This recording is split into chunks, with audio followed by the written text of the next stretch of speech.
Hi friends, ಒಂದು ಕಾಲದಲ್ಲಿ ಮದುವೆಗಳು ಸ್ವರ್ಗದಲ್ಲಿ ನಿಶ್ಚಯವಾಗುತ್ತವೆಂದು ದೊಡ್ಡವರು ಹೇಳುತ್ತಿದ್ದರು.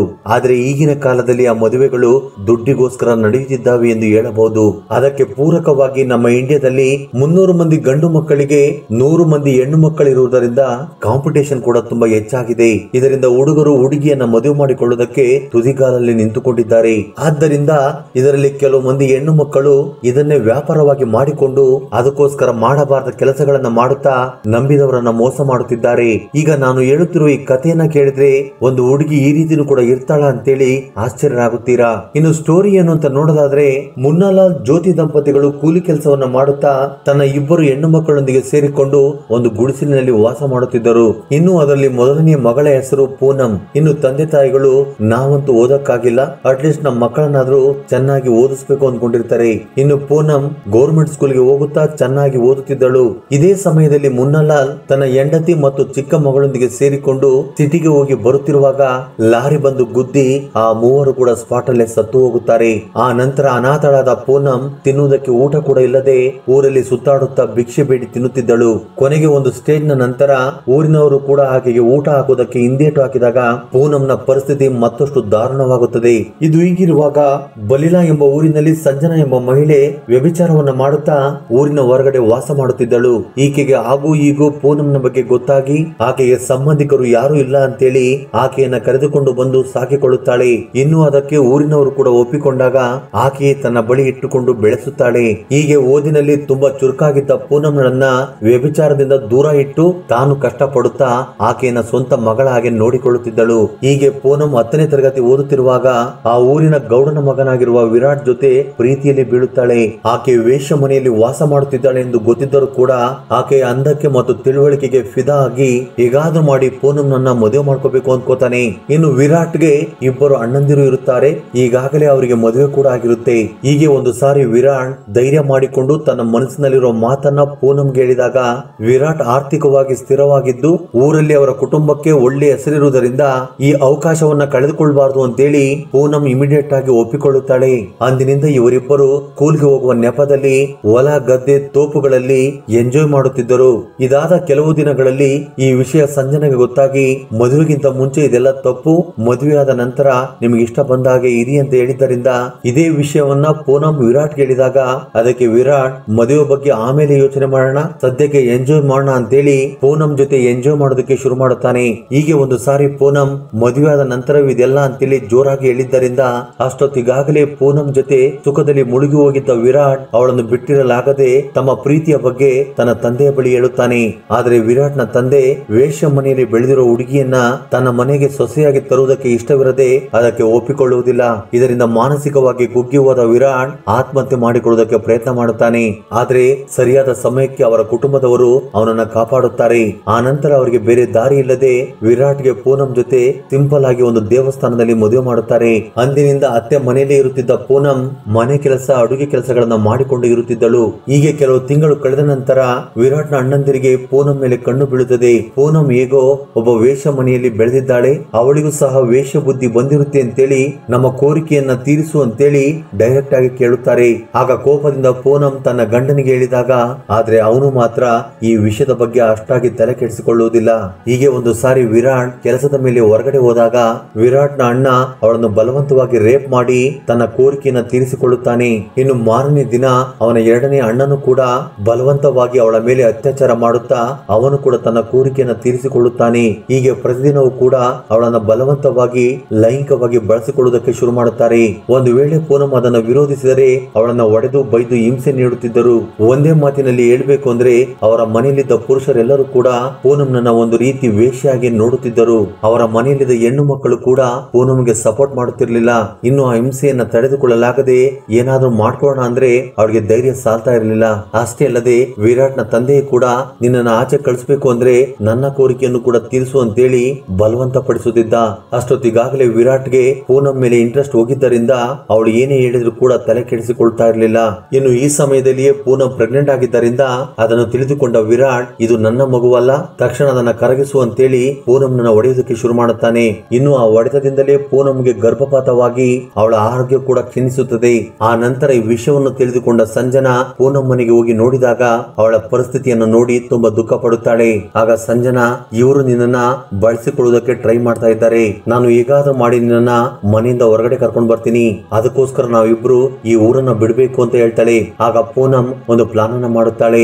ಸಂಜನೆಗೆ ವಸ್ತುಗಳನ್ನ ಪ್ಯಾಕ್ ಮಾಡಿಕೊಂಡು ರೆಡಿ ಆಗಿರು ಅಂತೇಳಿ ಮನೆಯವರೆಲ್ಲರೂ ಯಾವುದೋ ಮದುವೆ ಅಂತೇಳಿ ಪಕ್ಕದ ಊರಿಗೆ ಹೋದ ಸಮಯದಲ್ಲಿ ಮನೆಯಲ್ಲಿದ್ದ 500 ಗ್ರಾಂ ಚಿನ್ನ, 20 ಲಕ್ಷ ದುಡ್ಡನ್ನ ತೆಗೆದುಕೊಂಡು ಸಂಜನ ಜೊತೆ ಚಿತ್ರಕೂಟ ಎಂಬ ಊರಿಗೆ ಓಡಿ ಹೋಗುತ್ತಾಳೆ. ಆ ನಂತರ ಮನೆಗೆ ಬಂದು ನೋಡಿದ ವಿರಾಟ್ ಮತ್ತು ಅವನ ಕುಟುಂಬದವರು ಮನೆಯಲ್ಲಿದ್ದ ದುಡ್ಡು ಬಂಗಾರದ ಜೊತೆ ಓಡಿ ಹೋಗಿದ್ದಾಳೆಂದು ತಿಳಿದುಕೊಂಡು ಅವಳ ಮೇಲೆ ಪೊಲೀಸ್ ಕಂಪ್ಲೇಂಟ್ ಕೊಟ್ಟಾಗ, ಆ ನಂತರ ಪೊಲೀಸ್ನವರು ಅವಳ ಬಗ್ಗೆ ಮಾಹಿತಿ ಕಲೆ ಹಾಕಲು ಪ್ರಯತ್ನ ಮಾಡಿದಾಗ ಅವಳ ಬಗ್ಗೆ ಏನೂ ಸಹ ಗೊತ್ತಾಗುವುದಿಲ್ಲ.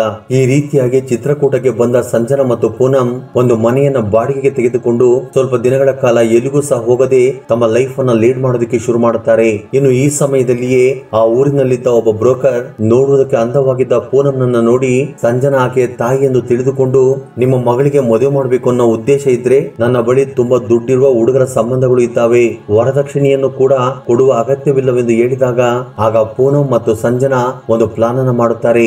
ಅದೇ ಸಮಯಕ್ಕೆ ರತ್ನಾಕರ್ ಎಂಬ ವ್ಯಕ್ತಿಗೆ ಮದುವೆಯಾಗಿ ಹೆಂಡತಿ ಸತ್ತು ಹೋಗಿದ್ದರಿಂದ ಬ್ರಿಕ್ಸ್ ಫ್ಯಾಕ್ಟರಿಯನ್ನು ಇಟ್ಟುಕೊಂಡು ಆರ್ಥಿಕವಾಗಿ ಸ್ಥಿರವಾಗಿದ್ದಾನೆಂದು ಬ್ರೋಕರ್ ಮೂಲಕ ತಿಳಿದುಕೊಂಡ ಸಂಜನಾ ಮತ್ತು ಪೂನಂ ಆತನ ಜೊತೆ ಮದುವೆಗೆ ಒಪ್ಪಿಕೊಳ್ಳುತ್ತಾರೆ.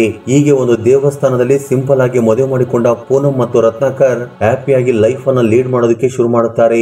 ಆದ್ರೆ ಮದುವೆಯಾದ ಕೆಲವು ತಿಂಗಳಲ್ಲೇ ರತ್ನಾಕರ್ ತುಂಬಾ ಕುಡಿಯುತ್ತಾ ನೆನಪು ಮಾಡಿಕೊಂಡಾಗಲೆಲ್ಲ ಪೂನಂ ಜೊತೆ ತನ್ನ ಲೈಂಗಿಕ ಕೋರಿಕೆಗಳನ್ನ ತೀರಿಸಿಕೊಳ್ಳುತ್ತಿದ್ದನು. ಆಗ ಅವನ ಚೇಷ್ಟೆಗಳಿಂದ ಕುಗ್ಗಿ ಹೋದ ಪೂನಂ ಮದುವೆಯಾದ 6 ತಿಂಗಳಿಗೆನೆ ರತ್ನಾಕರ್ ಬಳಿ ಇದ್ದ ದುಡ್ಡು ಮತ್ತು ಒಡವೆಗಳನ್ನ ತೆಗೆದುಕೊಂಡು ತಾಯಿಯನ್ನ ನೋಡಿ ಬರ್ತೀನಿ ಅಂತೇಳಿ ಪೂನಂ ಎಸ್ಕೇಪ್ ಆಗುತ್ತಾಳೆ. ಆಗ ತಕ್ಷಣ ಸಂಜನಾ ಮತ್ತು ಪೂನಂ ತಮ್ಮ ಸಂಸಾರವನ್ನ ಚಿತ್ರಕೂಟದಿಂದ ಚಂದಾಪುರಕ್ಕೆ ಶಿಫ್ಟ್ ಮಾಡುತ್ತಾರೆ. ಆ ನಂತರ ರತ್ನಾಕರ್ ತನ್ನ ಹೆಂಡತಿ ಬರುತ್ತಾಳೆಂದು 5 ದಿನಗಳವರೆಗೂ ವೇಟ್ ಮಾಡುತ್ತಾ ಏನು ಪ್ರಯೋಜನವಾಗದೇ ಇದ್ದಾಗ ಅತ್ತೆ ಮನೆಗೆ ಹೋಗಿ ನೋಡಿದಾಗ ಅದು ಅವರ ಬಾಡಿಗೆ ಮನೆ ಎಂದು ತಿಳಿದು ಶಾಕ್ ಆಗುತ್ತಾನೆ.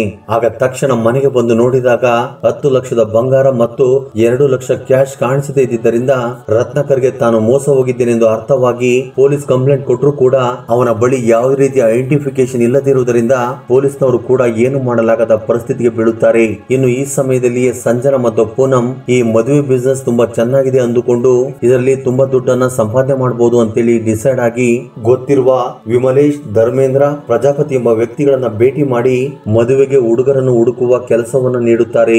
ಮುಖ್ಯವಾಗಿ ದುಡ್ಡಿರುವ ವ್ಯಕ್ತಿಗಳನ್ನೇ ಟಾರ್ಗೆಟ್ ಮಾಡಿ ಅಂತ ಹೇಳಿದ್ದರಿಂದ ಆ ಮೂವರು ಉತ್ತರ ಪ್ರದೇಶದಲ್ಲಿ ಹೆಂಡತಿ ಓಡಿ ಹೋಗಿರುವವರನ್ನ, ಹೆಂಡತಿ ಸತ್ತು ಹೋಗಿರುವ ಗಂಡನನ್ನ, ಡೈವರ್ಸ್ ಆಗಿರುವ ಹುಡುಗರನ್ನ ಟಾರ್ಗೆಟ್ ಮಾಡೋದಕ್ಕೆ ಶುರು ಮಾಡುತ್ತಾರೆ.